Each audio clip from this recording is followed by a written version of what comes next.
Hello learners, कैसे हैं आप सब। स्वागत है आपको अपनी चैनल एग्रीटेक में। तो जैसे कि आप जानते हैं, हमारी पॉलीमर्स की एक सीरीज चल रही है। आज पॉलीमर्स का एक लास्ट लेक्चर है। मतलब कि एक और लेक्चर आएगा जो कि वन शॉट रहेगा। तो बेसिकली वो एक कंबाइंड लेक्चर रहता है।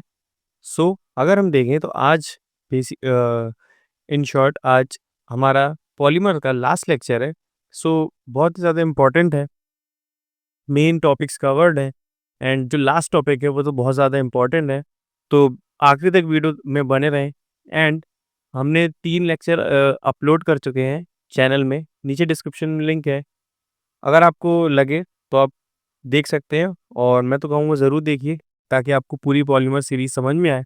नेक्स्ट चालू करते हैं हम आज के लेक्चर में। देखते हैं, आज हम पढ़ेंगे पीवीसी के बारे में एंड सिलिकॉन्स पढ़ेंगे। देन लास्ट हम रबर देखने वाले हैं। शुरू करते हैं। पॉलीविनाइल क्लोराइड, जिसको हम पीवीसी भी के नाम से जानते हैं, कई बार हमने सुना भी है। आज पढ़ेंगे हम इनके बारे में। तो पॉलीविनाइल क्लोराइड मतलब अब मैं बेसिकली आपको जो डेफिनेशन है उसको हिंदी में समझाने की कोशिश करता हूँ। एंड अगर आप डेफिनेशन में गो थ्रू करेंगे तो आपके सामने खुद डेफिनेशन आती है। अगर मैं लाइन बाय लाइन आपको डेफिनेशन समझाता रहूँगा तो उसमें बहुत ज़्यादा टाइम वेस्ट होगा। इसलिए मैं आपको हिंदी में उसको ईज़िली एक्सप्लेन कर देता हूँ, ताकि आप जो डेफिनेशंस हैं वो वीडियो से कवर कर लें एंड जो समझना है वो सुन के हो जाएगा। शुरू करते हैं। तो पॉलीविनाइल क्लोराइड जो ऑब्टेन होता है वो एक हीटिंग के ज़रिए होता है। जब हम जो वाटर की इमल्शन है वो विनाइल क्लोराइड के प्रेजेंस में करते हैं। मतलब जो बेसिकली जो वाटर का इमल्शन है विनाइल क्लोराइड का, उसको बेंजील पेरोक्साइड के स्मॉल अमाउंट के प्रेजेंस में करते हैं, ताकि और ऐसे इन्वायरमेंट में करते हैं जहाँ की जो ऑटोक्लेव है वो अपने प्रेशर में रहे। मतलब कि ओवर प्रेशर ना हो, उसका जो प्रेशर रहे अंडर कंट्रोल रहे। देन हम देखते हैं, अगर इसका जो स्ट्रक्चर होता है वहाँ पे स्क्रीन में पॉप अप हुआ है, आप देख सकते हैं। सो नेक्स्ट हम देखें तो हमारा आता है प्रॉपर्टीज़, मतलब पीवीसी किन किन प्रॉपर्टीज से मिलकर बनी है। तो अगर आप देख सकते हैं कि पीवीसी के जो प्लास्टिक्स होते हैं वो हम ऐसे दिखते हैं। मतलब हम मार्केट में अगर देखें तो इस तरीके के हमको दिखाई में देते हैं।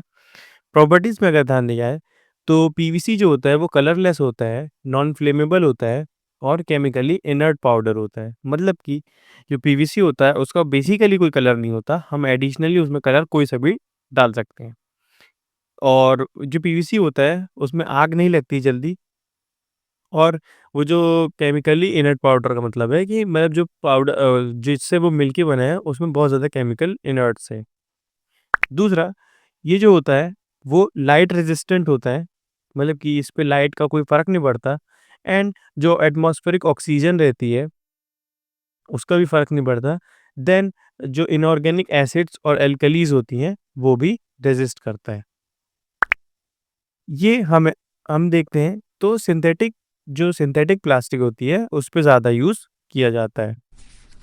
नेक्स्ट हम बढ़ते हैं सिलिकॉन्स की तरफ। तो हमारा आता है कि जो सिलिकॉन्स रेजिन्स होते हैं वो एक अल्टरनेट सिलिकॉन ऑक्सीजन स्ट्रक्चर अपने स्ट्रक्चर में कंटेन करते हैं, जो कि एक ऑर्गेनिक रेडिकल्स या जो सिलिकॉन एटम होता है वो ऑर्गेनिक रेडिकल्स अटैच करके बना होता है।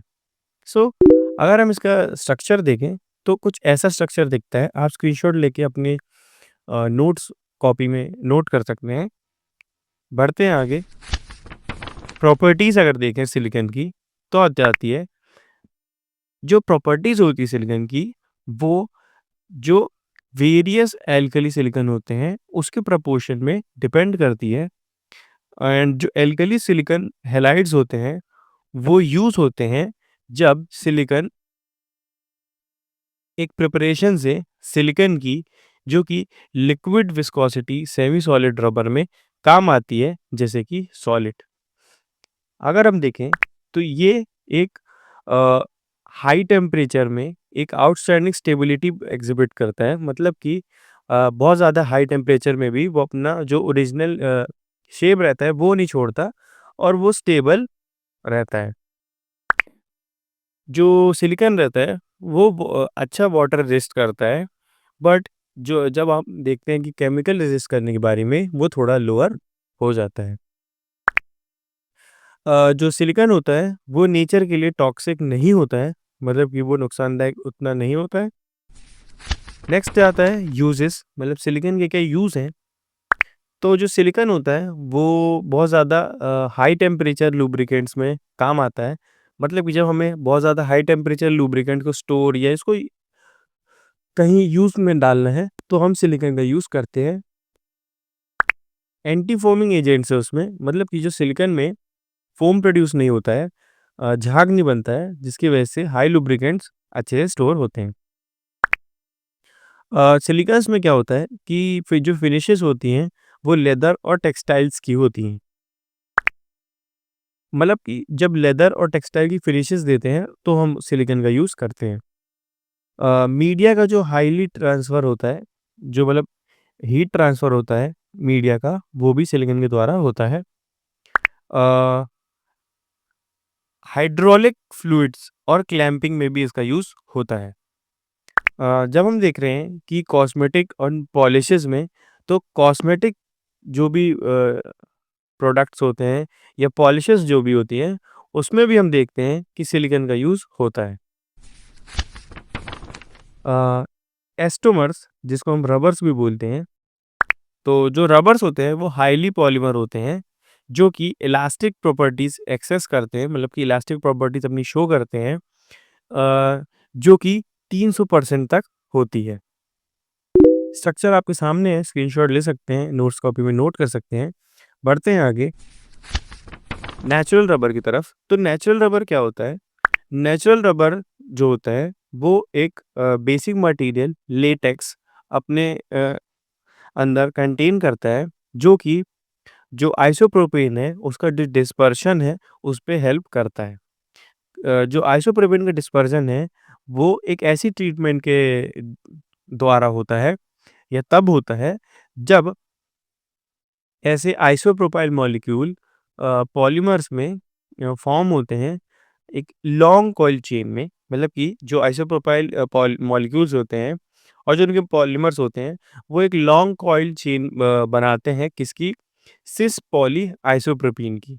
ध्यान से सुनिएगा, वो लॉन्ग कॉइल चेन बनाते हैं सिस पॉली आइसोप्रोपीन की। तो ये ध्यान रखिएगा। जैसे कि आप स्ट्रक्चर में देख सकते हैं, मैंने प्रोवाइड कर दिया है इमेज, आप इस स्क्रीनशॉट लीजिए, नोट कॉपी में नोट कर लीजिए। आगे बढ़ते हैं। तो जो नेचुरल रबर होता है वो बेसिकली हम देखें तो सैप्स में बनता है, जो कि वाइड रेंज है प्लांट्स की। एंड जो जैसे ऐसे प्लांट्स जो जैसे कि अगर हम बेसिकल प्लांट्स के नेम्स में जाएँ तो हेविया ब्रासिलिएन्स और गैलिया गैल जो कि ट्रॉपिकल फॉरेस्ट में दिखता है, जैसे कि ट्रॉपिकल या सेमी ट्रॉपिकल कंट्रीज़ में भी देखने को मिलता है, जैसे कि Indonesia, Malaysia, Thailand, India, south America and etcetera. आगे देखें तो जो रबर होता है वो, जैसे कि आप देख सकते हैं इमेज में, जो रबर होता है वो लेटेक्स से मिलके बना होता है। तो लेटेक्स लेटेक्स बहुत ज़्यादा बार आ रहा है, तो बेसिकली देखते हैं कि लेटेक्स होता क्या है। लेटेक्स ऐसा कुछ ख़ास नहीं होता, बट बहुत ज़्यादा मेन रोल प्ले करता है रबर्स में। जब वो एक मिल्की लिक्विड होता है, मतलब कि एक मिल्क जैसा आप अगर इमेज में देख पा रहे होंगे, तो एक मिल्क सा लिक्विड बह रहा है, जो कि रबर को रबर बनाने में बहुत ज़्यादा हेल्प आउट करता है। और ये जो होता है वो एक मेक इन इन्सिजन्स, मतलब कि उसमें बहुत ज़्यादा प्रिसिज़न लगती है रबर को निकालने के लिए, जो भी पेड़ होते हैं। और वो हमेशा जो पेड़ के बार्क होता है, वहाँ से रबर निकलता है। जब हम एक सैप अलाउ करते हैं, मतलब सैप एक कट करते हैं, तो वहाँ से फ्लो होता है और ये छोटे-छोटे वेसल्स में भर जाता है। तो जो लेटेक्स होता है, वो एम्प्टीड होता है और बकेट्स में जाके भर जाता है। देन उसको हम फैक्ट्रीज़ भेजते हैं उसकी अलग-अलग ट्रीटमेंट्स के लिए। सो आज के लिए बस इतना ही। Thanks for watching learners. I hope आपको पूरी पॉलीमर सीरीज़ बहुत अच्छी लगी होगी। एंड आज से हमारा इंजीनियरिंग जो केमिस्ट्री है वो ख़त्म होती है। अगर आपको कोई भी टॉपिक रह गया हो, कोई भी सब्जेक्ट रह गया हो, आप कमेंट सेक्शन में कमेंट करिए, हम उसको ये वीडियो जल्द से जल्द लाएँगे। एंड अगर आपके और भी कोई डाउट्स रहते हैं, तो वो भी बताइए। मैंने सारी वीडियोज़ का लिंक डिस्क्रिप्शन में दे दिया है, आप वहाँ से चेकआउट कर सकते हैं। देन अगर हमको नोट्स चाहिए, तो नोट्स भी मैंने नीचे प्रोवाइड कर दिए हैं गूगल ड्राइव में। वहाँ पे सारे जितने भी वीडियोज़ हैं इंजीनियरिंग केमिस्ट्री के, सबके नोट्स प्रोवाइडेड हैं। आप वहाँ से कंसीडर कर सकते हैं। सो मैं मिलता हूँ आपसे नेक्स्ट लेक्चर में, नए सब्जेक्ट के साथ। तब तक के लिए गुड लक।